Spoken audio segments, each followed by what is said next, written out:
আপনি যদি আমার মতো একজন ইউটিউবার হন আর আপনি যদি ইউটিউবের জন্য ভিডিও মেক করে থাকেন, আপনি ইউটিউবের জন্য ভিডিও মেক করছেন, তারপর সেই ভিডিওতে ট্যাগ, টাইটেল, থাম্বনেল সব কিছু বসিয়ে তারপর সেই ভিডিওটি আপলোড করছেন, কিন্তু আপনার ভিডিওর যে টাইটেলটি, সেই টাইটেলটিকে আপনি কোনো সময় রিসার্চ করছেন না যে আমি যে টাইটেলটি দিচ্ছি সেই টাইটেলটা ইউটিউবে সার্চ হয় কি না, সেই টাইটেলে ইউটিউবে কেমন ভিউজ আছে। তাই ভিডিওতে টাইটেল দেওয়ার আগে সব সময়ের জন্য টাইটেলটিকে রিসার্চ করতে হয়, তারপর সেই টাইটেলটি নিজের ভিডিওতে ব্যবহার করতে হয়। অনেকে কী করেন, বড় বড় যেসব ইউটিউবার আছেন তারা যেসব টাইটেল ব্যবহার করেন সেই টাইটেলগুলো কপি করে তারপর নিজেদের ভিডিওতে ব্যবহার করেন।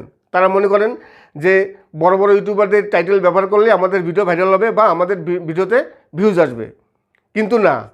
বড় বড় ইউটিউবারদের ভিউজ আসে কেন? তাদের মিলিয়ন মিলিয়ন সাবস্ক্রাইবার আছে। তারা যদি কোনো ভিডিওতে টাইটেল ব্যবহার না করে তবুও তাদের ভিডিওতে ভিউজ আসবে।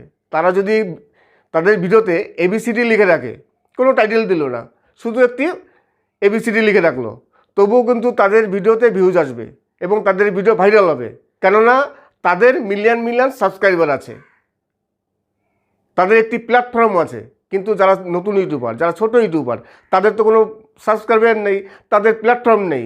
তাই আপনার ভিডিওতে আপনি যে টাইটেলটি দেবেন সেই টাইটেলটি আপনি আগে রিসার্চ করুন।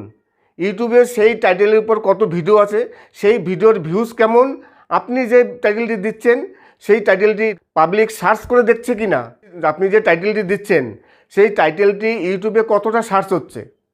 যদি ইউটিউবে সার্চ না হয় তাহলে তেমন টাইটেল দেওয়ার কোনো প্রয়োজন নেই, কেননা আপনি যখন ভিডিওটি করবেন তখন সেই ভিডিওতে ভিউজ আসবে না।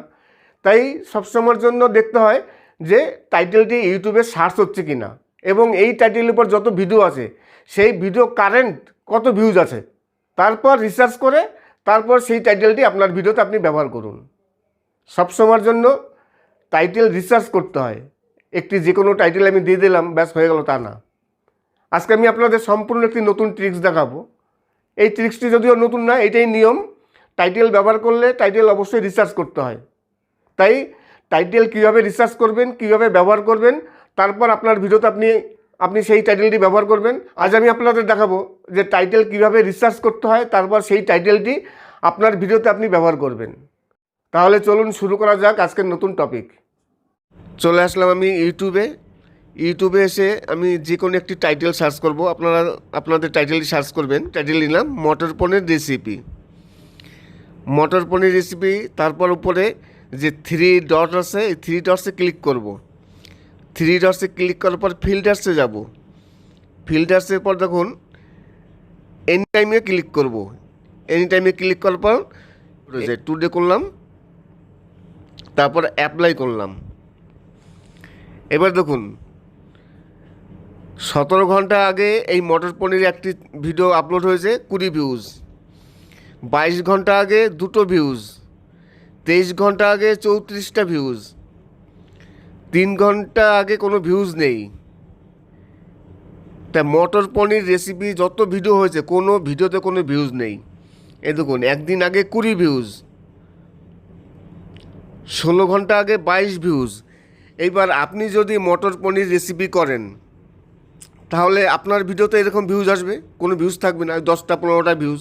এইভাবে দেখতে হবে, চেক করে যে ইউটিউবে এই ভিডিওতে ভিউজ আছে কি না। আপনি যদি এখন মটর পনির কোনো রেসিপি করেন তাহলে কিন্তু আপনার ভিডিওতে ভিউজ আসবে না। তাহলে এই টাইটেলটি চেঞ্জ করতে হবে। আমি আর একটা টাইটেল দেখছি, ধরুন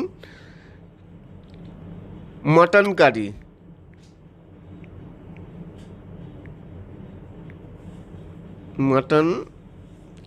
মটন কারি রেসিপি আমি দেখি এই ভিডিওটির কেমন হয়। থ্রি ডটসে ক্লিক করব, তারপর ফিল্টার্সে ক্লিক করব, তারপর এনি টাইমে যাব, টুডেতে যাব, তারপর অ্যাপ্লাই করলাম। এইবার দেখুন মটন কারি রেসিপিতে 18 ঘন্টা আগে একটি ভিডিও পাবলিক হয়েছে, 112 ভিউজ। 15 ঘন্টা আগে 20 ভিউজ। 14 ঘন্টা আগে 96 ভিউজ। তাহলে এই যে মটন কারি রেসিপি এই টাইটেলেও কোনো ভিউজ নেই। 23 ঘন্টা আগে 10 ভিউজ।